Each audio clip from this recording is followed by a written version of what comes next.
আসসালামু আলাইকুম। প্রতিদিনের মতো আবারও একটি নতুন ব্লগ ভিডিও নিয়ে আপনাদের মাঝে হাজির হলাম। আমি আছি এফএন কামরুন্নাহার আপনাদের সাথে। আর যে যেখান থেকে বসে আপনারা আমার ভিডিওটি উপভোগ করছেন, আশা করছি সবাই ভালো আছেন। আমি আলহামদুলিল্লাহ বেশ ভালো আছি। তো আজকে আমরা হঠাৎ করে একটা দাওয়াতে চলে যাচ্ছি, তো সেটাই আপনাদের সাথে একটু শেয়ার করছি। যেহেতু আমি আমার প্রতিদিনের লাইফস্টাইল আপনাদের সাথে শেয়ার করি, তাই আজকের ভিডিওটাও তার ব্যতিক্রম নয়, এটা আপনাদের সাথে শেয়ার করছি। তো এখানে আমাদের দাওয়াত বলতে আমরা না করেছিলাম প্রথমে। আমাদের এক আত্মীয় মানে আমাদের বাসায় সবসময় আসা যাওয়া করে, তো উনি অনেক আগে থেকে ওনার বাড়িতে যাওয়ার জন্য আমাদেরকে অনেক রিকোয়েস্ট করে। তো আমরা আসলে যাওয়া হয় নাই কখনো ওনাদের বাড়িতে। তো এবারও উনি বারবার করে বলতেছে ওনার বাড়িতে যাওয়ার জন্য। তো উনি আপনাদের ভাইয়াকে ভাইয়া বলে ডাকে, তাই ওনাদের বাসায় যাওয়ার জন্য বলতেছে। তো আমরা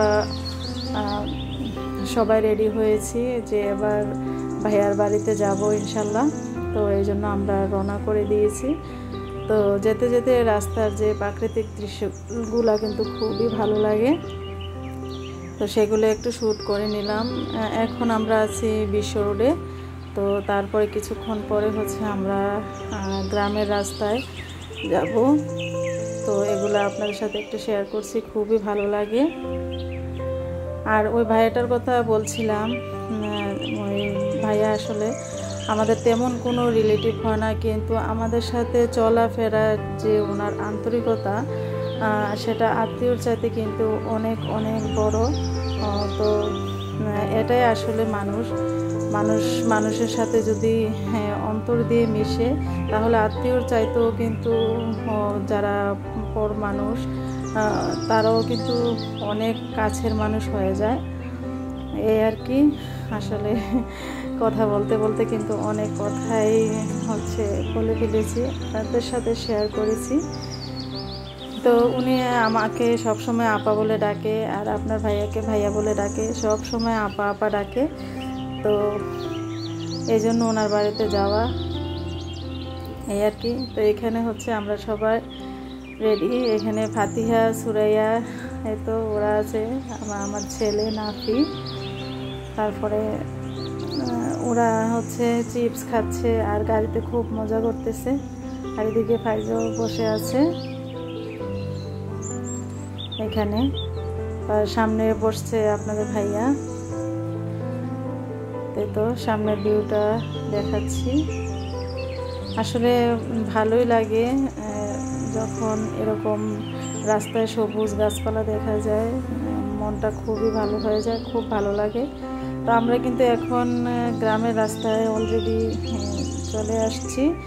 তো এখন কিন্তু বেশি একটা সময় লাগবে না যেতে।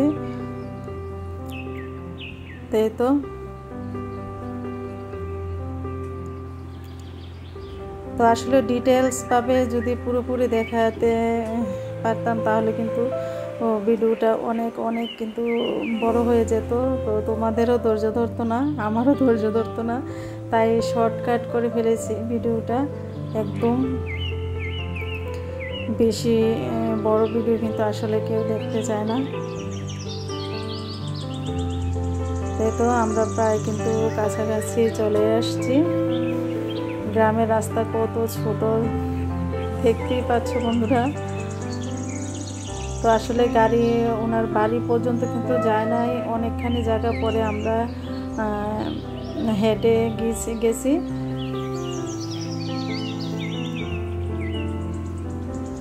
তো যখন হাঁটছিলাম গাড়ি থেকে নেমে, তখন কিন্তু খুব ভালো লেগেছিল।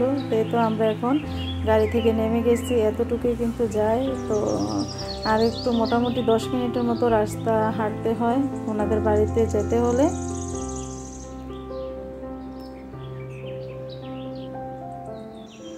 এখানে আমরা নেমে গেছি এখন।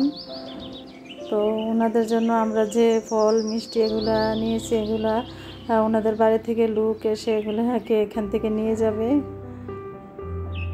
কারণ অনেকখানি জায়গা কিন্তু হাঁটতে হবে। এই তো গ্রামের রাস্তায় আসলে হাঁটতে কিন্তু খুবই ভালো লাগে।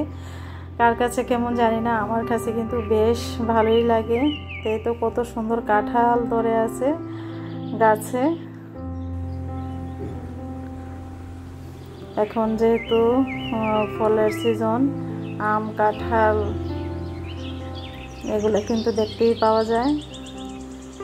এই তো আমার ফাতিহামণি কীভাবে হাঁটতেছে, ও ছাগল দেখে ভয় পাচ্ছে, সামনে একটা ছাগল আছে তাই ও যেতে চাচ্ছে না সামনের দিকে।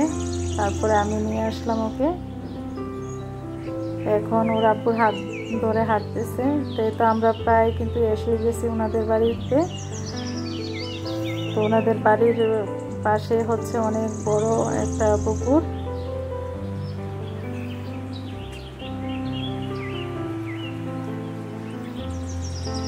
এতেও যে ভাইয়াটা আমাকে আপা ডাকে, আপনার ভাইয়াকে ভাইয়া বলে ডাকে, ওই ভাইয়া কিন্তু আমাদেরকে আগে নিতে আসছে। তো আমরা এখন ওনাদের বাড়িতে চলে আসছি। তো দেখতেই পাচ্ছেন বন্ধুরা, অনেকটা জায়গায় কিন্তু হাঁটতে হয়েছে। তো এখন ওনাদের বাড়ির ভিতরে ঢুকে যাব। আর মাশাআল্লাহ ঘরের সামনে কিন্তু অনেক বড় একটা কাঁঠাল দেখতে পেলাম, খুবই ভালো লাগলো কাঁঠালটা দেখে। তাই তো আমরা এখন ওনাদের ঘরের ভিতরে ঢুকে গেছি। এখন আমরা একটু রেস্ট নিব। আসলে অনেক গরম লাগতেছে, কিন্তু গতকালকে কিন্তু প্রচুর গরম পড়েছে, অনেক গরম। তো ফাতিহার জুতাগুলো আমরা খুলে দিচ্ছি। তো একটু পরে হচ্ছে আমাদেরকে শরবত দেওয়া হয়েছে। তো শরবতটা কিন্তু খেতে দারুণ লেগেছিল, যেহেতু ঠান্ডা আর গরমও পড়ছিল, শরবতটা দারুণ হয়েছে খেতে। তারপরে হচ্ছে আমাদেরকে খাবার দেওয়া হয়েছিল, আমরা এরই ফাঁকে খেয়ে নিয়েছি। আর এখন ফাতিহাকে খাওয়াচ্ছি, ও বলতেছে খাবে না না করতেছে। আর এদিক দিয়ে ও শুধু কোক খেতে যাচ্ছে, মানে মজু যেটা, আমরা তো কোক খাই না, মজুটা খাওয়া হয়। তো এখন ওকে খাওয়ানো হয়েছে। আর এখন পায়েস সব শেষে আমাদেরকে দেওয়া হয়েছে। তো পায়েসটা আসলে ভালোই লেগেছিল। তো আমি আসলে খাইতে পারি নাই, আপনার ভাইয়া খেয়ে বলছে। তো এখন আমরা বাসার উদ্দেশ্যে রওনা দিয়ে দিয়েছি। তো এখন আমরা সবাই গাড়িতে উঠে যাব। তো আজকের ভিডিওটি যদি আপনাদের কাছে ভালো লেগে থাকে তাহলে প্লিজ একটা লাইক দিয়ে ভিডিওটি দেখবেন। আর সব ভালো থাকবেন। আল্লাহ হাফিজ।